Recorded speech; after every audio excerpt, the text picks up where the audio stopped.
Yes, students, have you gone through this passage because the questions are almost more than 5, I guess. कितने questions है? Questions है 3.7. और अगर मैं questions पे एक नजर डालूं तो choose the antonym of the word डिसेंशन directly बता सकते थे. अब डिसेंशन फ्रॉम द फॉलोइंग का मीनिंग बताना है. डिसेंशन का मतलब होता है मना करना, डिसएग्री. तो अपोजिट क्या होगा? एग्री करना. एग्री करने वाला ढूंढ लो. अब इन्होंने पता है बहुत क्लेवरली एक वर्ड दिया है असेंशन, और एक और वर्ड है कंकरेंस, एक वर्ड है असर्शन. ये बहुत क्लेवरली लो तीन वर्ड. मेलोडिक तो साफ गलत है. असर्शन का मीनिंग लिख लो पहले आप. असर्टिव सेंटेंसेस कौन से होते हैं? जिसमें स्टेटमेंट्स होते हैं, ट्रू फॉल्स वाले. तो असर्शंस का मतलब होता है स्टेटमेंट्स, डिक्लेरेशंस. लिख लो इसके आगे, स्टेटमेंट्स या फिर declarations. Tell me one thing, assertions का मतलब अगली बार ध्यान रखना, अगर मैं कुछ असर्ट कर रहा हूं तो मेरा असर्टिव बिहेवियर मुझे पुश करने की कहता है. So when I am asserting that it is true, you have to convey that this is true as well. Basically assertion is to declare. अब इसमें कोई if और but नहीं होता. तो बताओ, अपने को डिसेंशन का अपोजिट चाहिए जो कि हाँ बोले या फिर डिक्लेयर कर दे. हाँ बोले. हाँ बोलने वाले वर्ड्स मिल रहे हैं क्या ए और बी में? The answer is B. Because concur करने का मतलब होता है एग्रीमेंट, तो एग्री करना. लेकिन concurrence is agreement. To concur is to agree. I want to give my dissent, assent और कंसेंट. ये तीन वर्ड याद रखना. तो डिसेंट मतलब तो नो, कंसेंट मतलब यस, सब मिलकर इकट्ठा बोल रहे हैं यस, और असेंट मतलब इंडिविजुअली आप कह रहे हो यस. ये तीनों याद रह जाएंगे. तो टेल मी, यस वाले कौन कौन हो गए? असेंट, कंसेंट और नो कहने वाले डिसेंट. तो एक्चुअली इनको है ना फर्स्ट ऑप्शन में सिर्फ ए एस सी की जगह लिखना था ए डबल एस. अगर ये होता असेंशन तो बताओ आंसर बैठ सकता था फर्स्ट ऑप्शन. लेकिन उन्होंने कौन सा दे दिया फिर? कॉन्करेंस. और असेंशन के नाम पे इन्होंने आपको धोखा दे दिया है. तो ये फर्स्ट वाला जो ऑप्शन है ना, ए एस सी ई वाला, tell me what is the meaning of it? इसका मीनिंग है growth, sudden rise. Tell me why. आपने नहीं सुना? Ascending order. स्पेलिंग बोलो. A S C E N D, यही तो होती है. तो अपने पास वोकैबुलरी का पहला क्वेश्चन सॉल्व हो गया है 3.7. That is the last one actually. Without reading the passage solve हुआ ये, राइट? 3.6 बताओ. ग्रामेटिकली करेक्ट पूछा आपसे, पर वो लाइन नहीं पूछी. वो लाइन आपको सेंटेंस में, पैराग्राफ में मिलेगी, राइट? लेकिन एक बात बताओ, वो लाइन देखने के लिए आपको ऑब्वियसली कोई बोल्ड करके दे रखा है क्या कुछ? ऐसा कहीं बोल्ड दे रखा है या सेंटेंस ऐसे अंडरलाइन वगैरह दे रखा है कि जैसे आइडिया लग जाए? हाँ दे रखा है. There is a hope that waves of deletions will send. मिला क्या? अब विल सेंड का ऑप्शंस इन्होंने बहुत सारे दिए हैं आपको. विल सेंड या will send? Will send modals का first form. Answer is B, right? किसका? देखो सेवेंथ वाले में कॉन्करेंस, क्योंकि असेंशन में डबल एस नहीं है.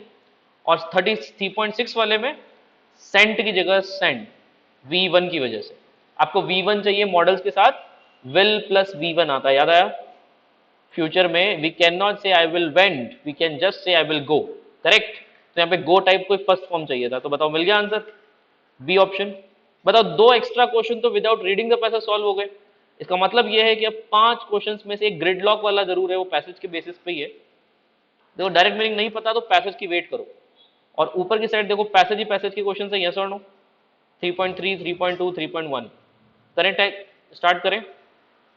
तुम लोगों ने पैसेज पढ़ा था या नहीं? भले ही पैसेज थोड़ा सा बड़ा हो पर क्वेश्चंस भी तो 7 थे. अब पता लगा उन क्वेश्चंस में से सिर्फ 5 क्वेश्चंस आपको पैसेज में से सॉल्व करने हैं, 2 तो हो गए हैं. जब ये टाइम कम हो तो ऐसा करना है. अब बताओ किस बारे में था पैसेज? ने बीच में करा था ना, मतलब मैसेज आके प्राइवेट.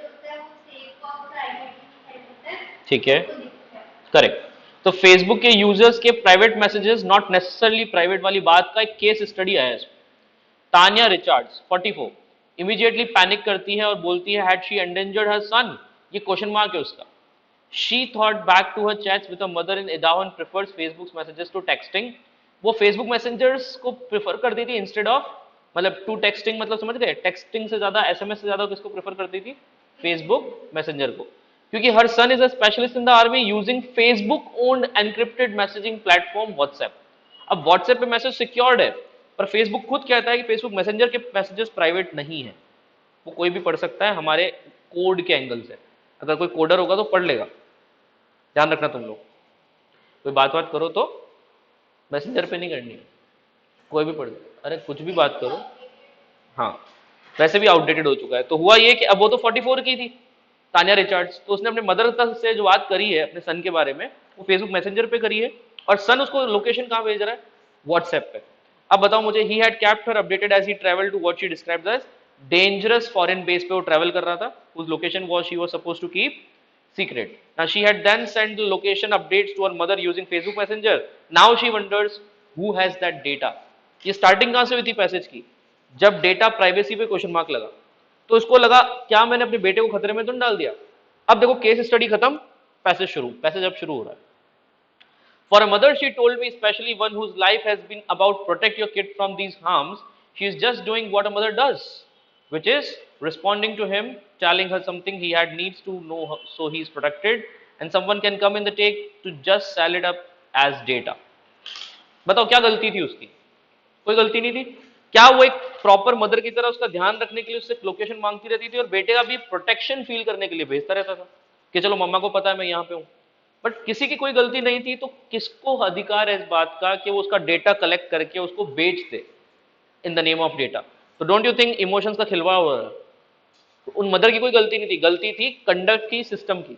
तो यहां पर क्वेश्चन स्टार्ट होता है, you are putting my kids life in danger, बात तो सही है, but don't count Miss Richards among growing ranks of people deleting Facebook.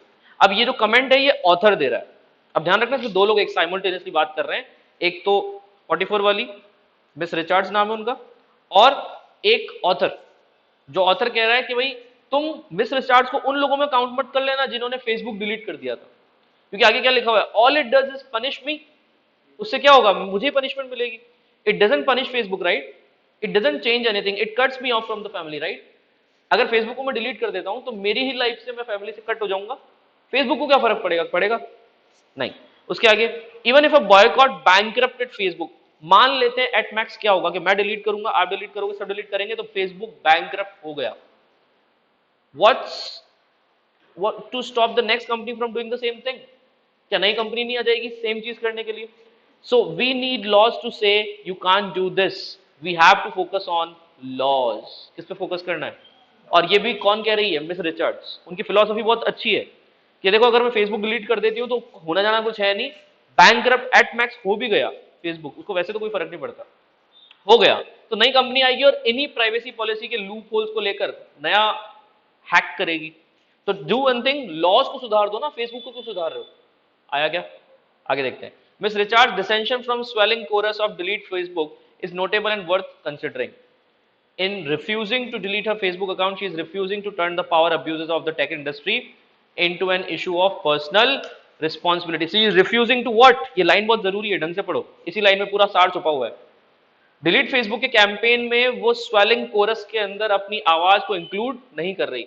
Swelling coarse समझते हो क्या, स्वेलिंग इज बढ़ता जा रहा है, कोरस साउंड है ना, वो जो बैकग्राउंड साउंड होता है, तो बैकग्राउंड साउंड नहीं होता, वो स्विंग सिंगर्स गाते हैं उनके पीछे 4-5 लोग हाँ हाँ ही हूं करते रहते हैं, मेन सिंगर के साथ साथ। कबाली में तो जरूर देखा होगा तुमने, कबाली में पीछे लोग बैठे होते हैं ना, उसको कोरस कहते हैं।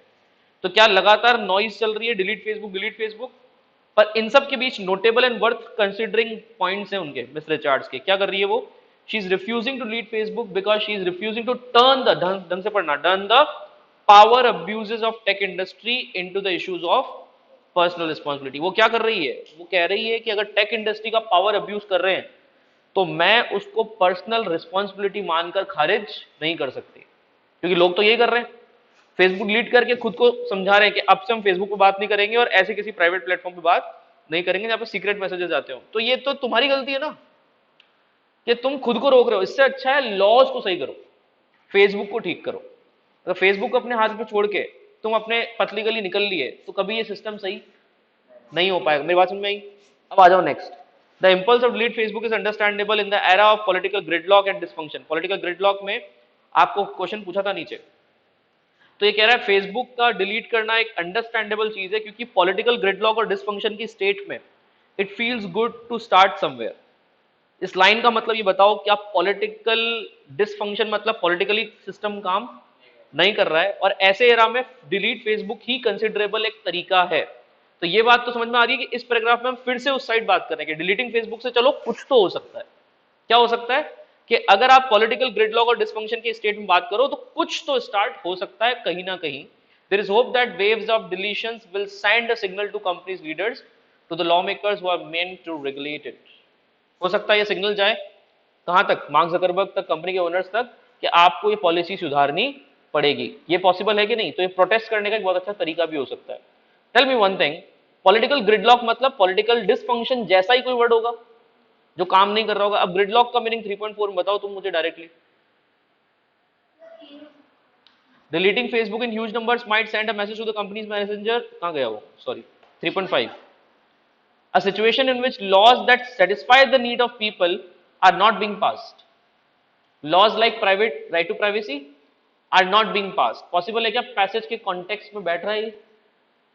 बैठ रहा है क्या? ट्रैफिक कंजेशन बैठ रहा है? कॉम्प्लेक्स सिस्टम बैठ रहा है? पॉइंट ऑफ कॉम्प्लेक्स सिस्टम किसके लिए?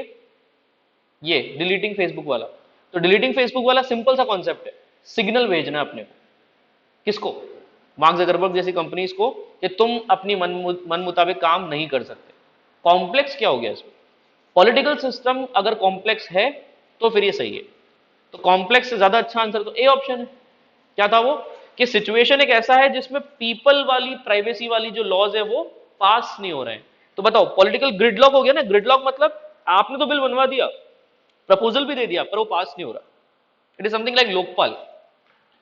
लोकपाल का आंदोलन चला चला करप्शन के against, India corruption anti corruption campaign चला, वो ग्रिडलॉक बना। ग्रिडलॉक कैसे बना? बिल बन गया, पास नहीं हो रहा, क्योंकि पॉलिटिशियंस ने उसको पास कर दिया तो वही लपेटे में आ जाएंगे। तो ग्रिडलॉक तो समझ में आ गया होगा। उसके आगे जो लिखा होता है ना डिसफंक्शन, वो उसी से रिलेटेड था कि वो फंक्शन नहीं करने वाला है। तो आई थिंक बेस्ट आंसर उनके सिनोनिम्स में बैठ रहा है ए ऑप्शन।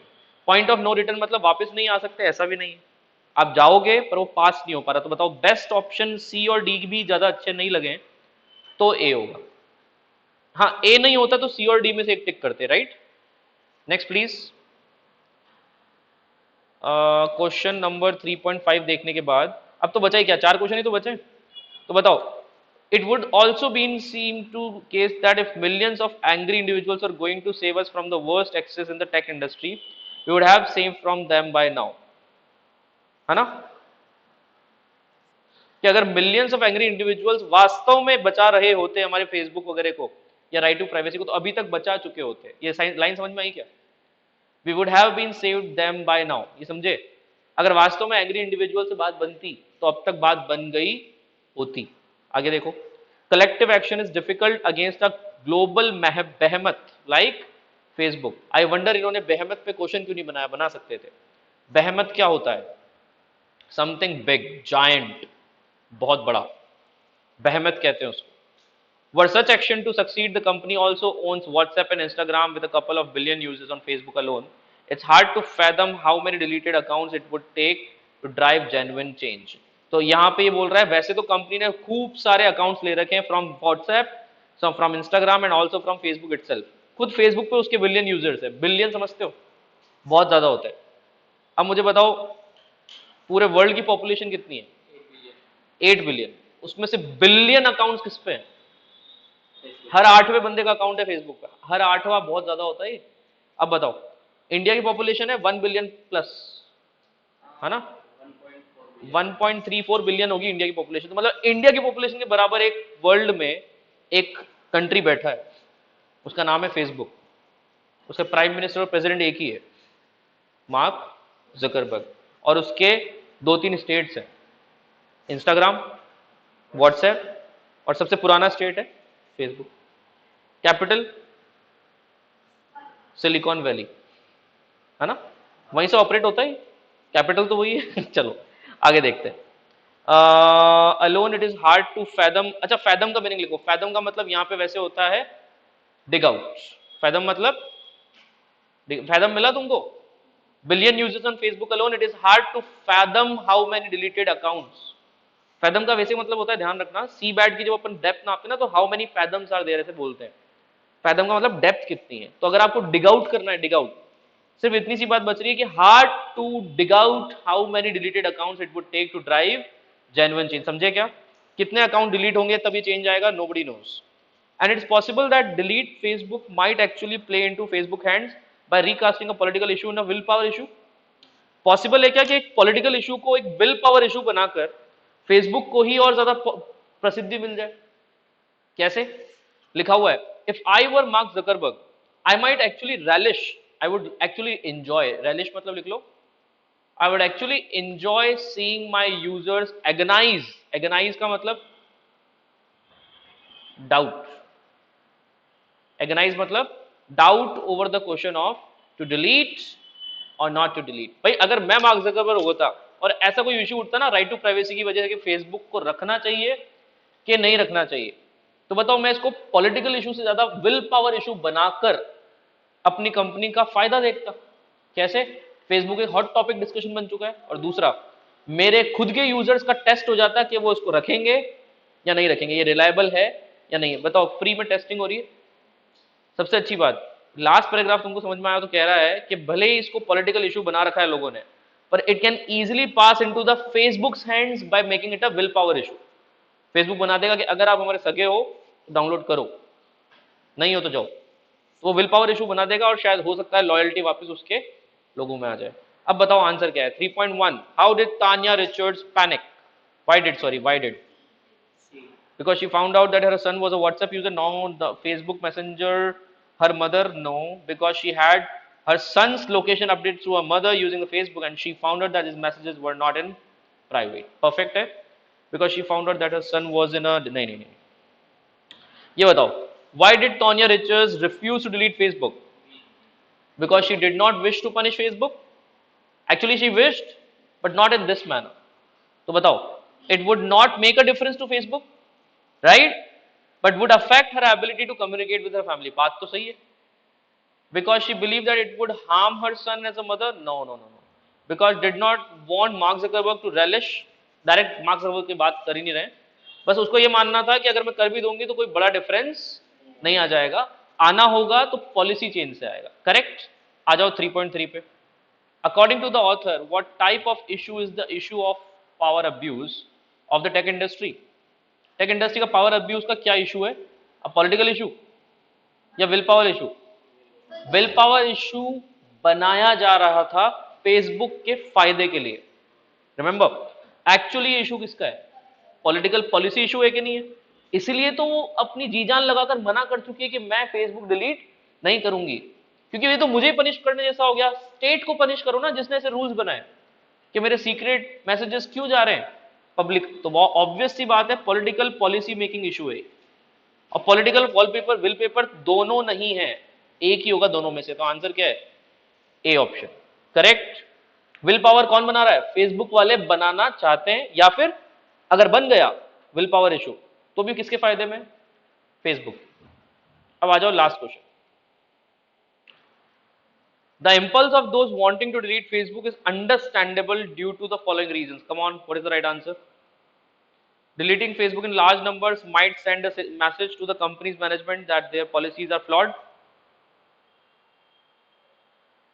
आई थिंक इन्होंने एक्सेप्ट पूछा है तो उसमें 3 तो सही बैठेंगे। तो बताओ, deleting Facebook, impulse of wanting to delete Facebook से अंडरस्टैंडेबल रीजंस थे। याद आया? कुछ एक पैराग्राफ आया था कि बात तो एकदम सही है कि शायद एक मैसेज चला जाए। तो ए वाला ऑप्शन ट्रू है या फॉल्स है? ट्रू है। आपको फॉल्स ढूंढना है ना, तो फॉल्स वाला डी है क्या?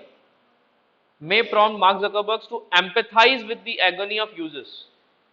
फेसबुक डिलीट करने से वो यूजर्स की एम्पैथाइज करेगा उनकी एगनी से। एगनी का मतलब पेन, एगनी मीन्स पेन। वो उनके पेन को एम्पैथाइज करेगा कि टेंशन मत लो, मैं हूं तुम्हारे साथ। ऐसा नहीं है, वो तो और एंजॉय करता, पता लगता है कि कितने लॉयल कस्टमर से कितने नहीं। तो ये तो गलत हो गया, फॉल्स।